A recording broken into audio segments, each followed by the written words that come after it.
Hello and welcome back to Mr. Sensible. Yesterday we were getting schooled at a Flat Earth online training course by Mr. Nico Cian. I've gone for Cian, but it might be Cian.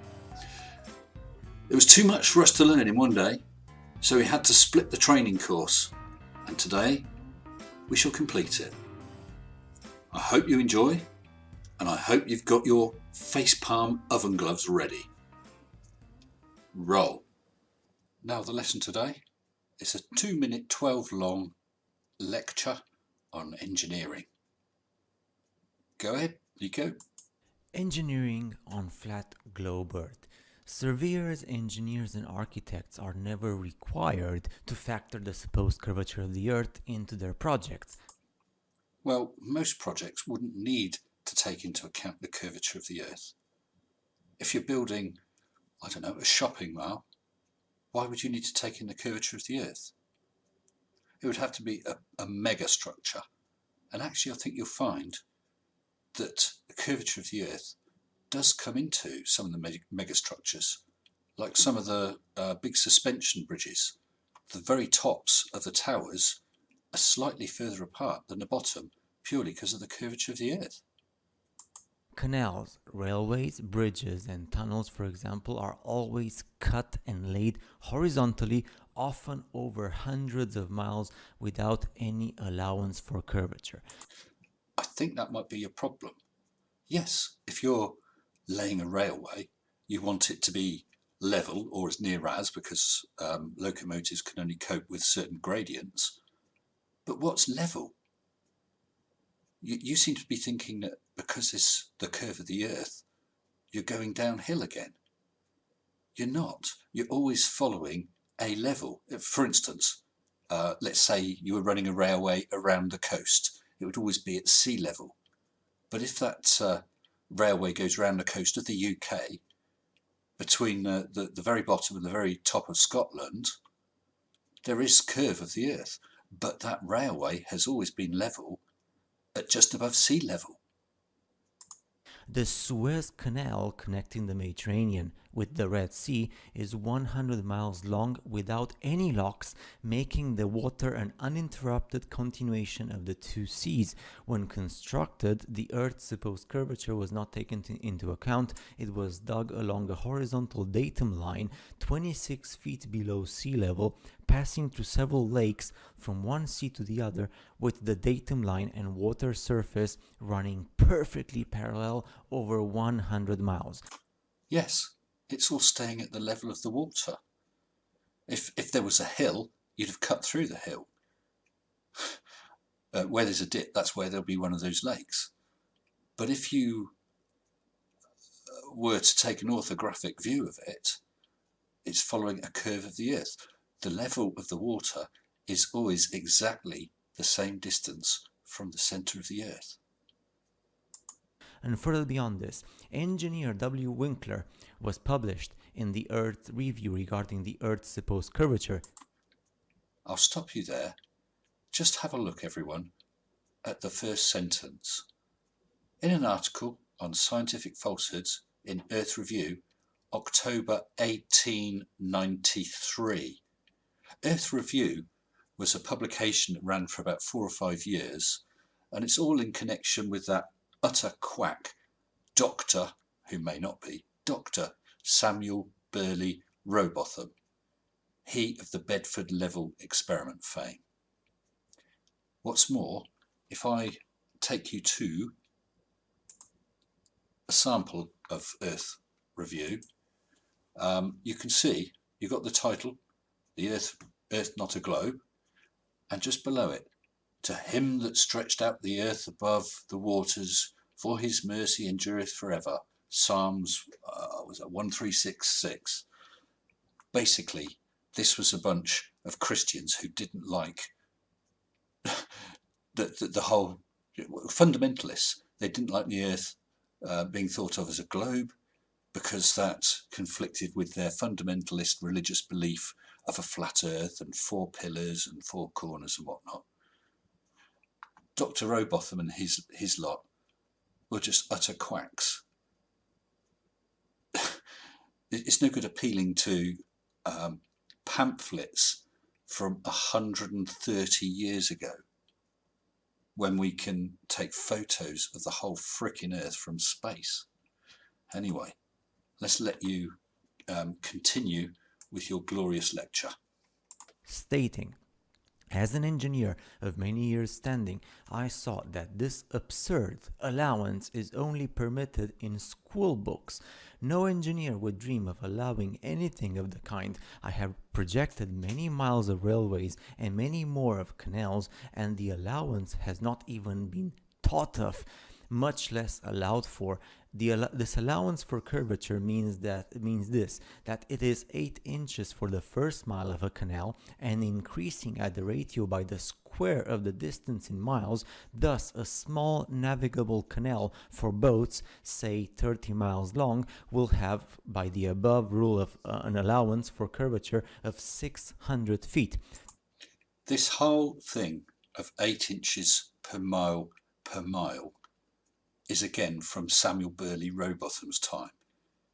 If you were looking at the horizon, at the coast, at ships and whatever, if you're trying to work out how rough, just the rough gauge of the drop, for want of a better word, then 8 inches per mile isn't bad. It just gives you a rough idea. But that formula is for a parabola. It's not going to show a circle, which you'd need for a globe. It's just a rough rule of thumb for fairly short distances. The further the distance, the more inaccurate it becomes. Think of that, and then please credit engineers as not being quite such fools. Nothing of the sort is allowed. We no more think of allowing 600 feet for a line of 30 miles of railway or canal than of wasting our time trying to square the circle. So it is absolutely impossible, and all the engineers know the truth. Well, I think I'd have to say that engineer was a fool. I'd have to say that you are a fool. And unfortunately, I'd also have to say that anyone who signs up for this course are fools. So having busted the globe Earth apparently in 2¼ minutes with regard to engineering, Nico's now going to do the same with railways and canals. I hope you've all been to the loo before the start of this lecture, because it's going to last 3¼ minutes without a break. Go ahead, Nico.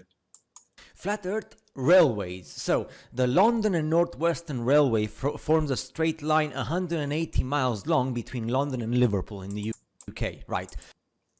I had no idea that the Midlands looked as desolate as this photo. Wow. Sorry to interrupt. Carry on, mate.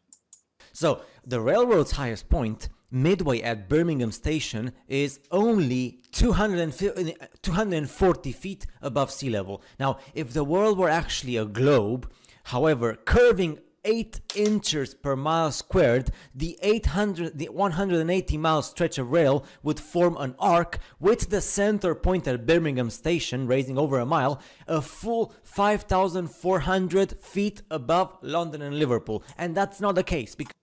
No, you're quite right. That's not the case.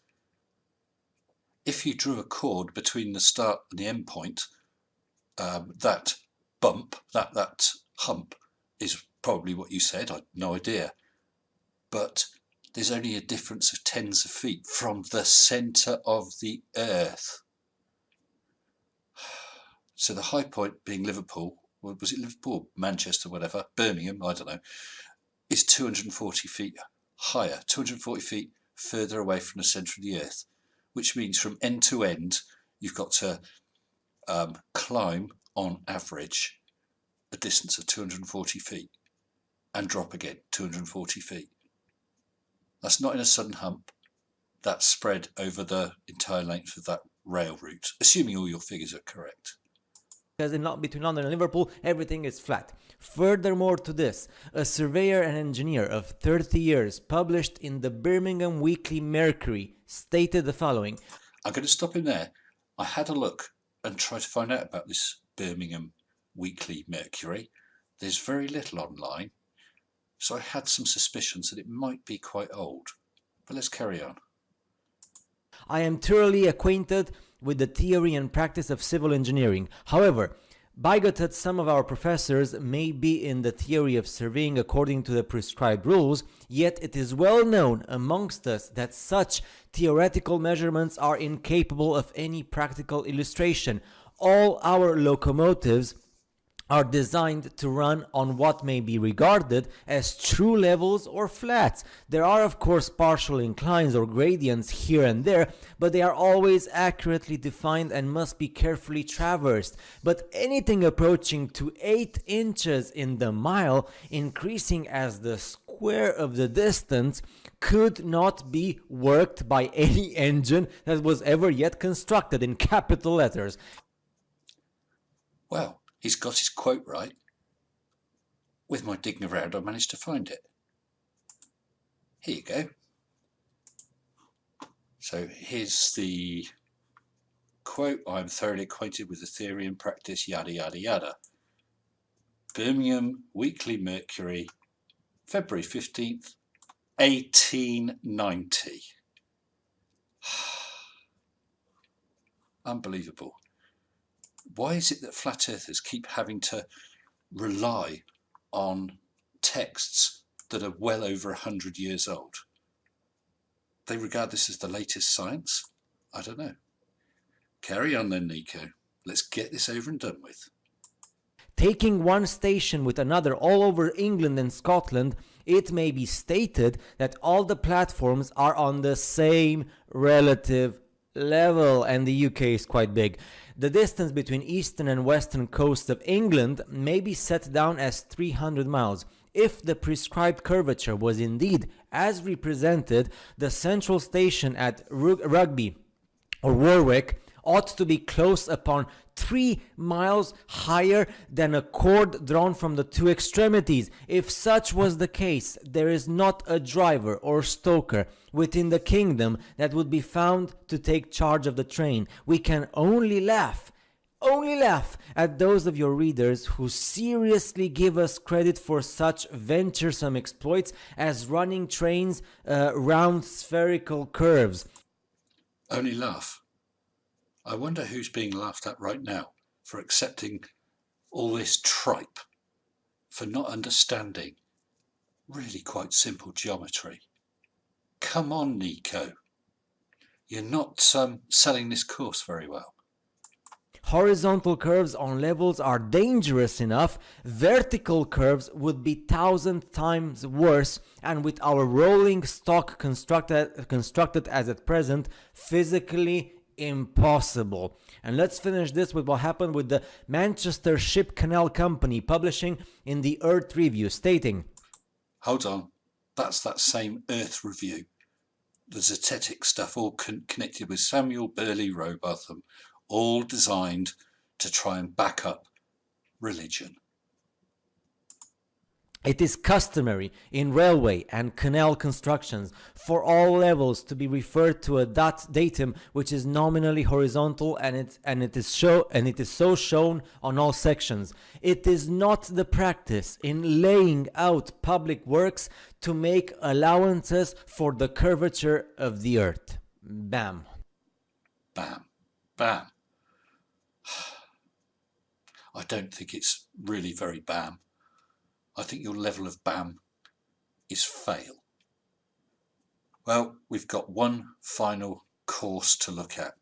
Okay, Nico, this is your last chance. If you want to persuade me to sign up for your course, then this video better be a good one. Please tell us all about airplanes and how they disprove the globe Earth in under 1 minute. Go. Airplanes flat Earth. If the Earth were truly a globe 25,000 miles in circumference, airplane pilots would have to constantly correct their altitudes downwards so as to not fly straight off into outer space. What the hell? Come on, Nico. This old chestnut. Look, even 6-year-olds understand this. Go on. A pilot wishing to simply maintain their altitude at a typical cruising speed of approximately 500 miles per hour, would have to constantly dip their nose, the nose of the plane, downwards and descend approximately 3,000 feet, over half a mile every minute. Otherwise, without compensation, in 1 hour's time of flight, the pilot would find themselves 31, 32 miles higher than expected. For crying out loud. Well, why the hell